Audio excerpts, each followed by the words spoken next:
नमस्कार, आप देख रहे हैं भारत न्यूज टीवी और मैं हूं आपके साथ मानवी ठाकुर। शुरुआत करते हैं आज।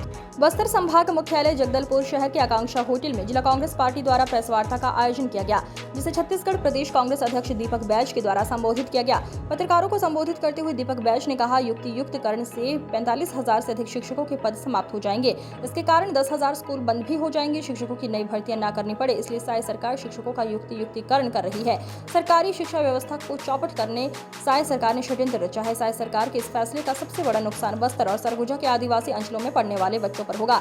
नए सेटअप में प्राइमरी और मिडिल स्कूल में एचएम को शिक्षक के पद मानते हुए प्राइमरी में 30 और मिडिल में 35 बच्चों के बीच एक शिक्षक का सेटअप घोषित किया गया है। प्राथमिक शालाओं में पहली व दूसरी में 3-3 विषय एवं तीसरी, चौथी, पांचवी में 4-4 विषय के अनुसार कुल 18 विषय होते हैं, जिन्हें वर्तमान समय में 3 शिक्षकों को 40 मिनट का 6 कक्षा लेना होता है। अब युक्तियुक्तिकरण के नए नियम के बाद 2 ही शिक्षकों के द्वारा 18 कक्षाओं को पढ़ाना कैसे संभव हो सकता है।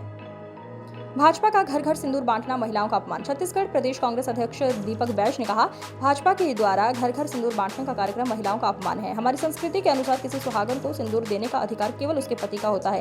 एक महिला जब सिंदूर लगाती है तो वो उसके माथे पर उसके सुहाग का प्रतीक होता है। महिलाएं सिर्फ अपने पति के द्वारा दिए सिंदूर को ही लगाती है तथा जब सिंदूर स्वयं भी खरीदती हैं तो अपने पति के नाम पर खरीदती हैं। भाजपा के इस कृत्य से सुहागन स्त्री के स्त्रीत्व और सतीत्व को चुनौती देने का प्रयास है।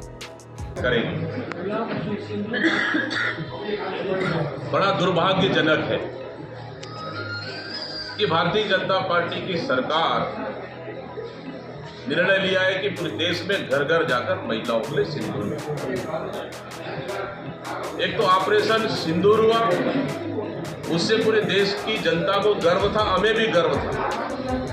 लेकिन अचानक सीज फायर होना, युद्ध विराम होना, युद्ध बंद होना, वो भी अमेरिकी राष्ट्रपति के कहने पर व्यापार को बंद करने की धमकी को लेकर युद्ध बंद करना, मतलब क्या ये देश हित में निर्णय है क्या? ये अभी तक देश की जनता समझ नहीं पाए, असमंजस में है। लेकिन भारतीय जनता पार्टी अपनी राजनीतिक रोटी चमकाने के लिए घर घर सिंदूर बांट रहे हैं। मैं तो कहता हूँ कि अगर सिंदूर बांटना ही है तो प्रधानमंत्री जी के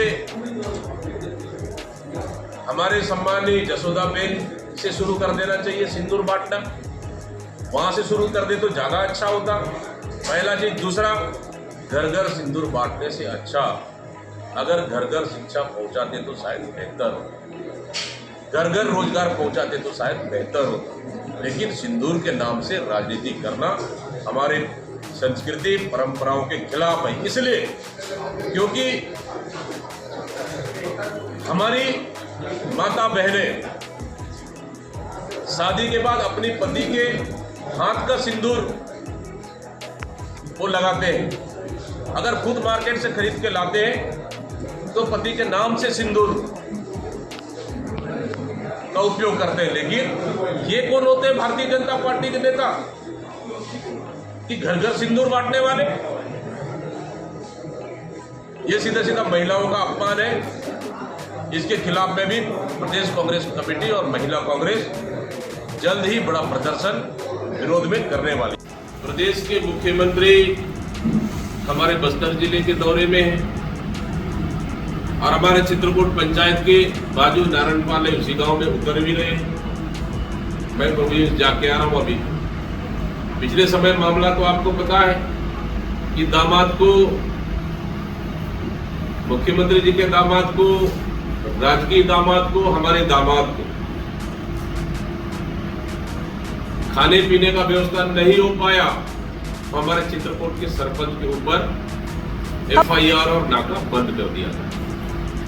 और आज ससुर जी आ रहे हैं। आज ससुर जी आए तो हमारे चित्रकूट के सरपंच को नजरबंद कर दिया जाता है। मैं बोला अच्छा सुशासन है जी, गजब का सुशासन तैयार है। मतलब दामाद आए तो एफआईआर और ससुर आए तो सरपंच को नजरबंद। गजब तरीका है इस सरकार का काम करने का। आखिर क्यों, मैं पूछना चाहता हूं, आखिर एक सरपंच से मुख्यमंत्री को इतना डर क्यों? इसलिए कि वो सरपंच सच्चाई के लिए लड़ाई लड़ रहा है। वो सरपंच अपना हक और अधिकार के लिए लड़ाई लड़ रहा है। इसलिए दामाद और ससुर को इतना डर। हमारे सुशासन दिया गजब है।